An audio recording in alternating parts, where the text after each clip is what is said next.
Tamaqua area presents Fabcon Precast. This company was founded in 1970 and produces precast cement wall panels. My name is Ken Heffelfinger, production supervisor at Fabcon. I've been with Fabcon for 15 years. My name is Jason Longo. I'm the quality manager. I've been with Fabcon about 5.5 years. My name is Brian Hamilton. I'm a project manager at Fabcon and I've been here for 13 years.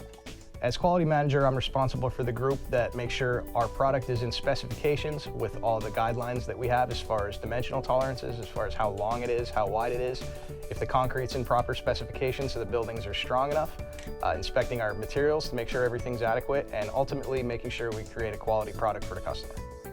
About 6 million square feet a year. To put that in perspective, that is end-to-end 105 football fields. I think my favorite part about working for Fabcon is the people. We have a great group of people here, a lot of local guys. Many people have been here since the doors opened. I haven't been here as long as some, but I've learned a ton in the time I've been here, and we truly are like a family. As a production supervisor, I'm responsible for all the daily activities there on the floor for manufacturing, making sure that the product is up to quality, within specification, and done in a safe manner. My favorite part about working for Fabcon is that no day is the same.